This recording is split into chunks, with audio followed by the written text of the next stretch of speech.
Halo Sobat Grid Auto News, saya Muhammad Ernil Zulfikar berkunjung ke markas Bluebird yang ada di Mampang, Jakarta Selatan. Gak cuma itu, saya juga mendapatkan kesempatan untuk berbincang langsung dengan salah satu petinggi Bluebird dan akan membahas seputar kendaraan listrik mereka serta fasilitas pendukungnya nih. Penasaran? Seperti apa keseruan Grid Auto News kali ini? Tonton terus video kami sampai habis ya. Halo Sobat Grid Auto, nah kali ini saya bersama dengan Ibu Bintarti ya Ibu, sebagai VP Teknik dari Bluebird. Nah Ibu, kalau boleh tahu nih VP Teknik di Bluebird ini sebagai tugasnya apa aja nih Bu, kalau Ibu sendiri? Oke, sebagai VP Teknik di Bluebird, saya bertanggung jawab terhadap semua maintenance armada di Bluebird Group. Ya, jadi pertama itu, terus yang kedua saya harus mempersiapkan mobil-mobil yang nantinya ekstaksi yang akan kita jual ke umum. Nah itu harus kita persiapkan, itu juga menjadi tanggung jawab saya. Oh iya ya.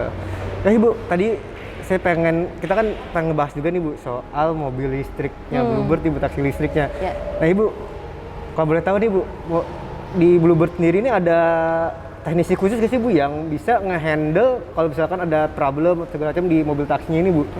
Jadi pada saat kita memutuskan untuk membeli dan memiliki mobil listrik, jadi kita sudah siapkan tim mekanik yang kemudian di-training oleh pabrikan masing-masing model gitu. Jadi kita bisa melakukan maintenance sendiri.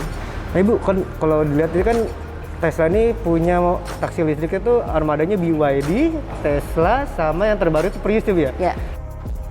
BYD sama Tesla ini kan kalau bisa dibilang secara bengkel resmi segala macam belum tersedia Bu ya di Indonesia kan ya? Ya. Nah, itu masalah komponennya gimana nih Bu? Komponennya? Jadi memang untuk komponennya selama ini kita masih impor ya, kecuali misalnya untuk ban itu sudah tersedia yang lokal punya. Kemudian untuk misalnya brake pad, lampu-lampu bohlam itu sudah ada di Indonesia. Oh sudah ada Bu. Ya.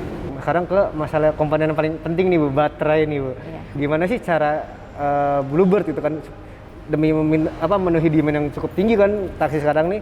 Nah, si baterai ini pengecasannya gimana nih? Bukan agak lama nih kalau mobil listrik nih.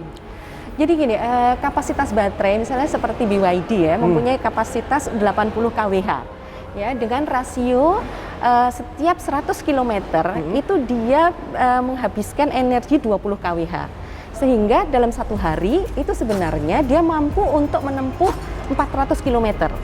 Ya, jadi itu bagi kami cukup ya, dari dia hanya satu kali untuk ngecharge itu cukup.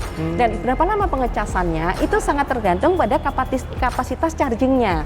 Nah, kita itu mempunyai yang istilahnya adalah first charging. Ya, jadi kalau misalnya untuk BYD itu kapasitas pengecasannya 40 kWh. Sehingga sebenarnya kalau dia dari 0 baterainya sampai dengan 100% full itu hanya membutuhkan waktu 2 jam. Jadi nggak usah nunggu lama-lama Bu ya? Enggak, ya. Nah kalau ini Bu, tadi kan pengecasan selama 2 jam nih Bu. Nah itu kalau misalkan dalam sehari nih, satu armada taksi beroperasional itu berapa kali ngecas sih Bu kalau boleh tahu? Ya. Karena kita satu shift itu biasanya jarak tempuh satu taksi itu sekitar 300 km. Sehingga dia bisa hanya satu kali cas aja. Jadi sehari itu cuma butuh satu kali cas aja Bu ya? Betul. Jadi pas ganti shift gitu ya, jadi dia beroperasi dulu shift pertama, udah mulai nembus 300, balik lagi ke ini ya, sini ya? Iya, ke pool, kemudian dia ngecas. Oh, jadi di pool ini udah ada juga spesial Bu ya? Ada. Fast charging gitu ya? Kita punya 15 charging di pool ini. Banyak juga nih Bu, itu per merek atau emang? Masing-masing merek kita sediakan. Oh, sudah disediakan. Oke Bu. Cara kan baterai ini kan ibaratnya kayak kita pakai gadget lah Bu ya. Ada masa pakainya nih. Kira-kira gimana sih Bu buat ngejaga si baterai taksi listriknya ini supaya masa pakainya, maksudnya masa umurnya lebih panjang lah, masa pakainya gimana? Ada treatment khusus gak nih kira-kira? Oke. Jadi kalau untuk baterai dengan teknologi EV yang sekarang itu udah cukup mumpuni ya. Jadi baterai itu sebenarnya tidak perlu perawatan khusus. Jadi relatif maintenance free ya. Dan mereka dari pabrikan itu warantinya cukup panjang. Oh, iya. Ada yang memberikan waranti 8 tahun, kita punya 8 tahun, ada yang bisa sampai 10 tahun gitu. Jadi tidak perlu khawatir dengan baterai. Baterai itu udah nggak masalah Bu ya? Ya. Jadi karena mereka udah ya selama teknologi akan terus berkembang ya Bu ya? Betul.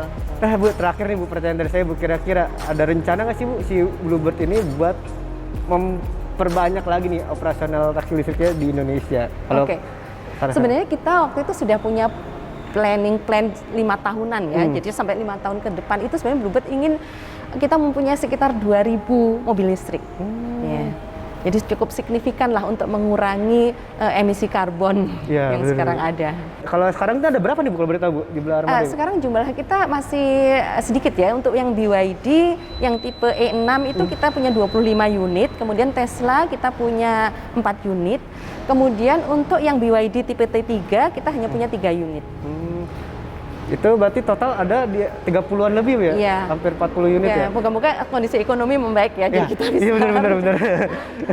Tapi Bu, kalau misalkan kita nih, atau nggak saya lah sebagai customer gitu, pengen nih ngerasain naik taksi listrik ya Bluebird, kira-kira rutenya harus dari mana nih Bu? Ataukah bisa dari rumah gitu Bu, jemput atau emang? Bisa. Jadi seperti kalau misalnya Mas mau pesan taksi, itu nanti ada pilihannya. Anda pilih misalnya taksi listrik atau yang biasa.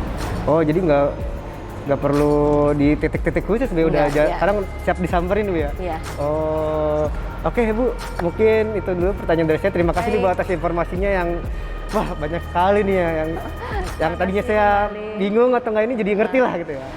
Nah, sahabat Grid Auto, tadi kan kita udah selesai ngobrol nih sama Ibu Bintarti selaku VP Teknik Bluebird. Nah, ada banyak fakta-fakta menarik nih soal taksi listrik Bluebird yang ada di Indonesia, dan semoga kedepannya Bluebird bisa terus menambah jumlah taksi listriknya dan membantu Indonesia menjadi lebih ramah lingkungan. Demikian dari saya, jangan lupa like, subscribe, dan komen channel Grid Auto News. Sampai ketemu di video selanjutnya dan bye-bye.